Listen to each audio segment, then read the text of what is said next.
Camber helps to a point give you grip, give you confidence in a corner.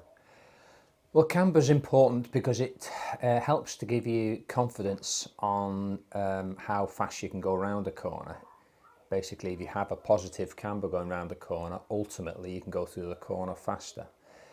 The odd thing about camber is when you're physically riding the track and you're focusing on the track, you tend to not orientate to what is level, as it were horizontal or horizons or anything like that. You tend to focus on what the track is telling you. So effectively, you could be riding on a track with a definite positive camber, and to you, the track feels almost flat because that's what you're focusing on as such.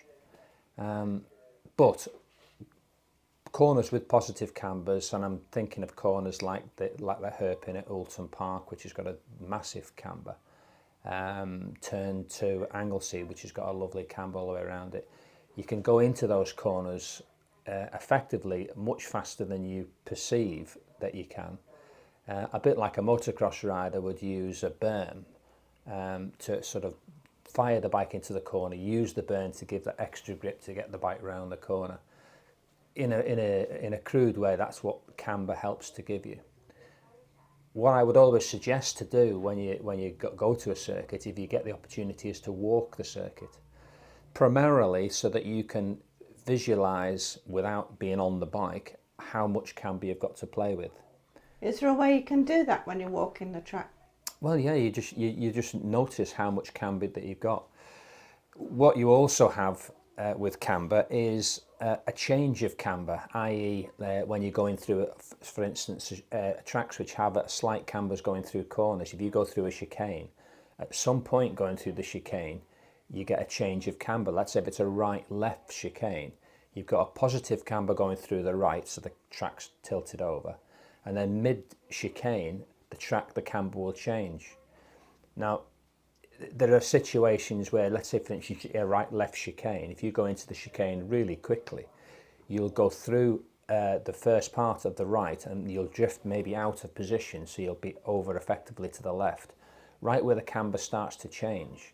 And that can seriously affect the level of grip, because effectively you're going from a positive camber to a neutral, and then even if you're going that hard into the corner and you've come out of position, you're on a negative camber, still effectively going right.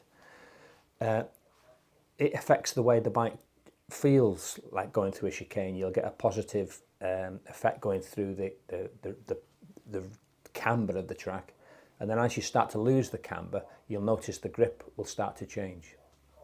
And again, a corner which is easy to identify that is the hairpin at Oulton Park, because you've got a fantastic camber mid-corner, so you can go super quick through the corner. Super quick. And as you're leaving the corner, you kind of go slightly uphill and you're leaving the radius of the corner, the camber starts to flatten out.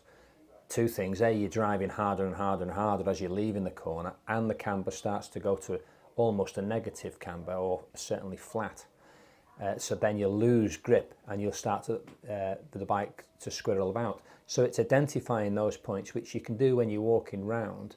So when you're out on the bike and you're having issues, you can sort of tick the box off in your mind. It's because of the camber or because of something else. Coming out of any corner, you tend to get what I call yaw, where the bike's struggling for grip. So the engine RPM rises, falls as the wheels started to spin grip. So you get like a whoa, whoa, whoa, whoa, or yo, yo, yo, or whatever you want to call it. Depends on if you're riding a twin or a 4 or 2-stroke. You're going to get a slightly different noise. But either way, as corners tend to finish, the cambers tend to fall away slightly. So what you tend to do as you come onto a straight, if the track is particularly wide, at some point you're going to get the straight effectively. Let's say you're coming out the left onto a straight, and so then you're on the right hand side of the track. When you're on the actual straight itself, you may still be at an angle of lean, sort of straightening up progressively, but you're on effectively almost then a negative camber. So if cambers are really worth looking at, and the best way to see them is literally by eye, walk the circuit, so you can sort of almost get down and start to see them. Brands is got a down the start finish straight, which isn't actually dead straight. It's got a very slight, long, effectively right-hand bend, but it's effectively a straight for the good and the bad. When you come onto that through outer clearways, Clark curve onto the start finish straight, you come out onto the left-hand side of the track. Now again, it's not really a camber, but the track is falling away to the right-hand side, and you'll go down that straight 3/4 out in the track, or out to the left-hand side, and you'll stay in that position more or less all the way till you get into Paddock Hill itself. If, however, you're on the run to the line, it's last lap, and you're in somebody's toe coming out onto the straight there, if it's the last lap and track position isn't really what you're worried about when you get to Paddock Hill, what I would strongly suggest is slipstream somebody for as long as you can, and almost never try and go to the left of them, because you're effectively staying high on the camber. Use that camber and drop down towards the wall on the right hand side, so effectively you're going slightly downhill, and it may just give you an extra wheel or a half wheel. It might just give you the difference, the push to get past that bike. So it's finding out these cambers and how they can help you with your riding to give you that push onto a straight, or give you that grip in the corner.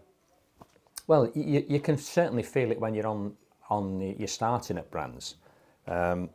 If you're a bit short in the leg like me, and you're riding a tall bike, generally try and put your left foot down, because if the camber of the track is like that and you're upright, one foot's going to be closer to the ground than the other.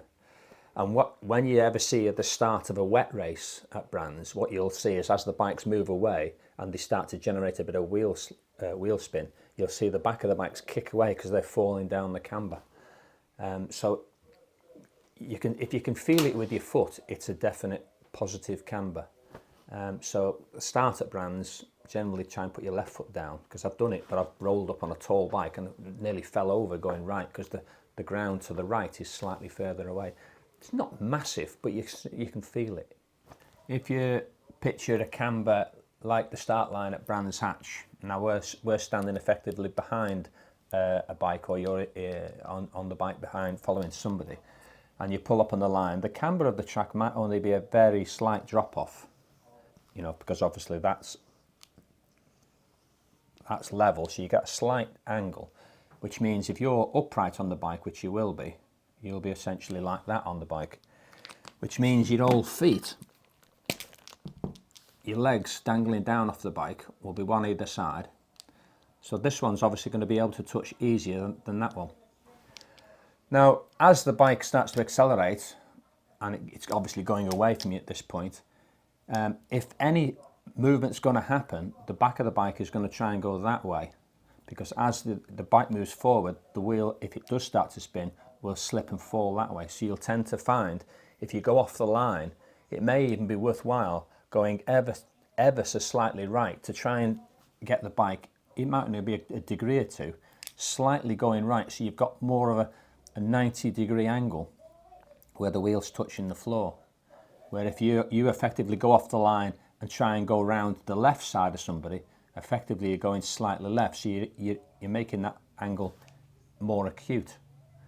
So on the run down, well, the initial movement is what we're talking about to help stop any wheel spin in the rain, is I would always suggest have a go to slightly getting the bike not upright, but leaning slightly to the right, and that will be actually upright on the track at 90 degrees. And that way, if the bike does start to wheel spin, it's just wheel spin as opposed to effectively a slide starting.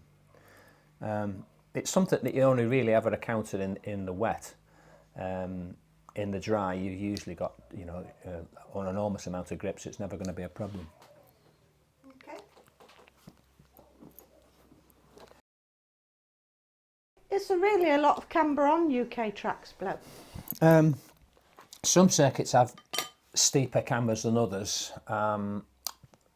Generally, the wider the circuit, you need to be careful of cambers, because they need water. It's for water drainage at the end of the day. However, some even narrow circuits can have a pronounced camber as well. Generally speaking, on the approach to a corner, if you're dealing with corners with a positive camber, right-handers will have let's say for instance we're facing away now and we're coming to a corner with a right-hand camber, you'll tend to find the track will have a very slight angle going round the corner. I've exaggerated it here. So it'll be level as you're approaching. As you go into the corner, you'll get a bit of a camber, and then as you leave the corner, you'll go back to this one again. So effectively, you get a camber in the corner, then it drops off. But this camber, you've got to also remember, well, it won't be flat. It'll actually have a slight arc in it. So you'll get a more severe camber on the right-hand side. You'll get a neutral sort of camber, but you'll be able to feel the effect of it. And on the left-hand side of the track, you'll be effectively almost neutral, flat. So generally speaking, when you get to the apex, you'll have a right-hand curve. You'll tend to find at the apex, you'll get the most positive effect of the camber. On the way into the apex, you'll start off with a kind of a quite neutral. You'll get to the middle of the track as you're sort of closing in on the apex, you'll start to feel the camber. And then as you get to the inside of the corner, the apex, that's where you've got, generally speaking, the best camber. And that's why when you ride circuits in the rain, for instance, you tend to find very often if there's any flooding on the track, it's nearly always near the apex of a corner. Oulton Park's a great example of that. Turn 1, Old Hall, there's nearly always a bloody puddle at the apex, because that's the best, most positive, obvious example, because water will obviously always find its low point or run away down. So apex is, generally speaking, you've got the best, even on a circuit which is almost flat, you'll still have the best camber to use close to the right-hand side at the apex. Can you feel camber through the bars? Camber. If you're accelerating, it's strange. Yes, you do, ultimately. It's how the bike responds to it. It feels, sometimes camber can feel, particularly if it flattens off, or you're going through a really high speed chicane like at Assen. They've got some super fast chicanes on the back section of the circuit while you're accelerating, and you'll feel the bike sort of trying to sort of, even though you're almost vertical because they're that fast, you'll feel the bike sort of slightly moving around one way, and as the camber goes, it'll move around the other way, because the bike is coming out the vertical. And sometimes where the actual camber, the transfer of the camber goes from positive to negative, negative to positive, you sometimes even it can generate a slight hump in the track, so you can almost generate a wheelie point. But you can feel it, but you're not really at the time focusing on it. But again, if you walk the circuit, it's something that you can sort of say, oh, we might have a problem here with how the bike's feeling. You might have a moment on the bike and wonder what the hell caused it. And then you'll start fiddling with the bike trying to cure a problem, which actually you don't need to worry too much about. You just need to analyse that it's doing it because of a camber change at a certain point. You've got to really think of it like, if you say in a corner, thinking of it like a hairpin, you've got to try and imagine that the potential is you can go in super fast because the camber's kind of helping you to sort of get through the corner, like a motocross bike and a berm. Again, the Oulton Park hairpin, when you're approaching that, you go round Island Bend, you then tiny straight on the run up to the hairpin, and then you round the hairpin, and then away down towards Britain's chicane. But either way, the hairpin itself, which is more or less a 180 degree hairpin, the camber will be pretty much almost level, almost flat at the entry point and at the exit point. So as more or less as you come into the point, you'll still be braking super heavy, and as you start to get into the corner itself, you know, as it were, the meat of the corner, which is your 3/4 of the corner itself, you'll have the most positive camber. Now, if this was a corner which had very little camber, it was virtually flat, just enough for water drainage, what you tend to find at that situation is you're limited on how fast you can go around the corner because of your ultimately angle of lean. You won't be able to lean anymore because something will be touching on the bike. When you've got a positive camber, effectively you can lean more because relative to the ground, you're the same angle of lean, but because the surface has come at an angle, as soon as the surface starts to come at an angle, effectively, imagine if you were at 90 degrees on the bike in a straight line. When you get to a corner, you're at kind of full lean. For argument's sake, that's your full lean. Well, if the camber of the circuit going round the hairpin, for instance, is at a lean, that angle of there is basically you're allowed to go over further. And what you do notice is when you ride in the circuit, when you exit Island Bend and you're coming down towards the hairpin, if you look ahead at the riders who are going round the corner, you don't see the side of them. What you tend to see is you're looking actually on top of their head because they're leaning over that much. They're sort of almost 90 degrees to the ground, almost level with your eye line, as opposed to going round a corner where you can see, you know, some of the sides of the bike and the head. And it's shattering how much lean you can generate going round there. But it's this sort of berm effect allows you to sort of round the same corner from that point to that point much faster than it would be if it was a level or a flat surface. So essentially what you're doing there is you're kidding your brain how fast you can go around the corner, because on the approach you don't really see the camber particularly, and as you go around the corner, for you it just seems almost like a level ground. You don't see the camber as such, but you can essentially go into that corner and go around so much faster using the camber to help you turn. Camber is definitely your friend, not your foe. Utilise camber for corner speed.